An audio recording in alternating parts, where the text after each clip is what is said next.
All right, let's talk about the guy who can seemingly do no wrong, Brock Purdy, who, there was some pressure coming into this preseason game a little bit, right? I mean, what if he came in and didn't perform very well? Like, that was a possibility, and if he did, maybe people would start to be concerned about, hey, we just got rid of a guy who we traded 3 first-round picks for a couple years ago for just a 4th-round pick. If he sucked, it would probably make some headlines, but of course, that's not what Brock Purdy does. Brock Purdy, as he always does, puts in a good performance for San Francisco. Let's talk about what he did well. All right, let's start off with this play. Very simple play, but, an important one, as it's going to be a 3rd down and 3 situation. You have a receiver on the outside here in a one-on-one matchup. It's just going to be a, quick curl route right here, and it's Brandon Ayuk, who's a very good receiver. So, okay.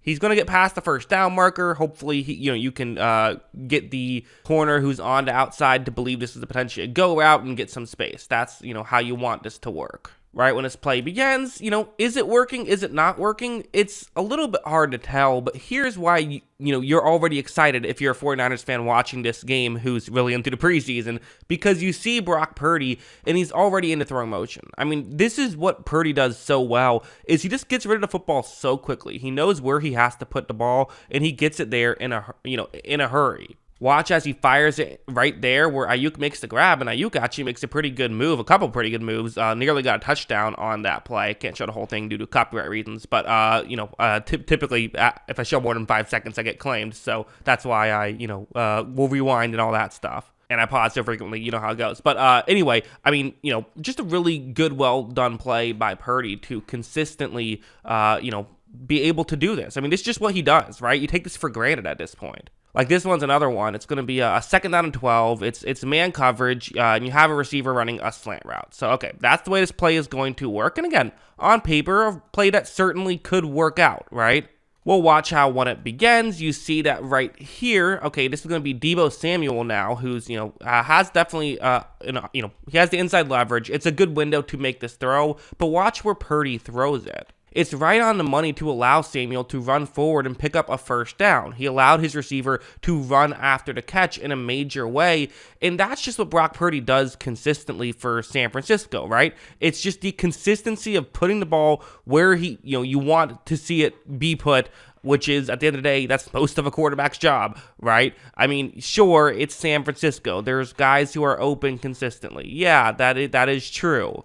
But at the same time, he elevates the offense as well. Just as much as the offense can sort of elevate his play, he elevates the offense by being able to just consistently, make the throws and allow his receivers to get yards after the catch and things like that. People view yards after the catch as like a pure wide receiver stat, and that's lucky for a quarterback to get. Not exactly true, though.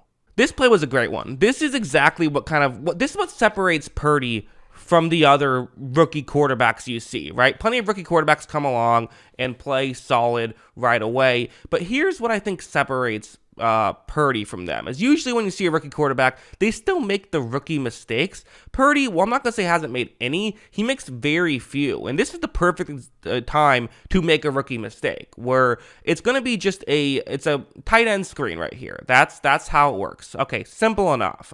How could you even really make a good or bad decision here? It's a pretty basic play, right? We'll watch how it begins. Purdy runs the play action. He's going to look over, and this almost appears to be open, but there's a player for the Chargers who's right in front of this throwing lane. If Purdy ends up making this throw, this could easily get intercepted, and the reality is, it's probably not going to go for a ton of yards even if you make this completion, and Purdy is under pressure. So I think a lot of young quarterbacks would still try to fit the ball in there, would try to make something happen. Instead, Purdy's just going to throw off balance and throws the ball away, but doesn't throw it too far away to where it is, grounding. That's kind of a perfect pass, in my opinion. And those plays are more difficult than you realize. Throw it in a situation where it's not going to get a grounding call, but also make sure that you get it far enough away that you're not going to accidentally throw an interception or anything like that.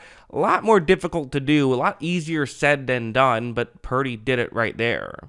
Also, this play was a very good one, where what's going to happen here, it's a pretty simple play. It's going to be man coverage, but what you do is you have the receiver, the only eligible receiver who's currently lined up towards the top of the screen.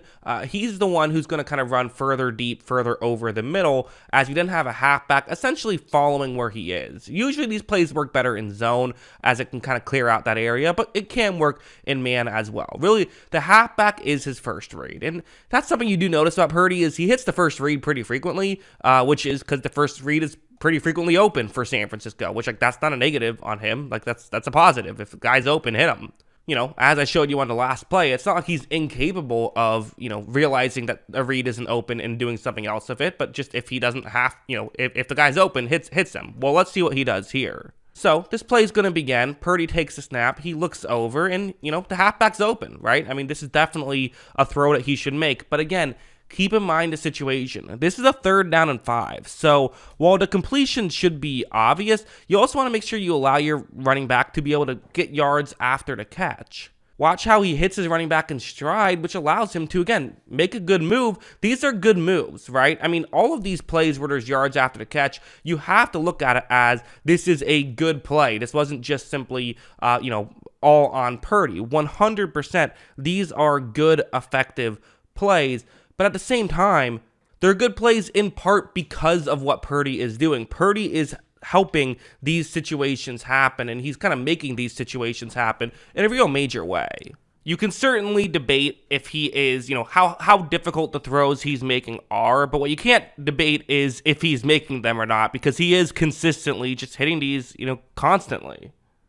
So yeah, I mean, as a whole, like I said, it was a good performance from Brock Purdy, and this is just kind of what Brock Purdy does. So, like, the only real negative you can throw at Brock Purdy at this point is that, well, he's in a great situation, which, again, is undeniably true. He is in a great situation. No one's going to argue he's in a great situation. But at the same time, who cares? He's going to still be in a great situation this year, so what's it matter? And he does a lot to elevate the team around him as well. He isn't he's not a Steph Curry. He's a Chris Paul. He's a guy who goes around and he is a pure point guard style quarterback, which is exactly what this team needs, quite frankly. Sure, they love Mahomes, but what they need is a guy who can just consistently run the offense, and Purdy has consistently shown he can do that, and he showed it again in this game. So yeah, excited to see what he'll do this season. But yeah, those are my thoughts. What are yours? Let me know in the comments below. Always love hearing from you. Of course, as always, thanks for watching.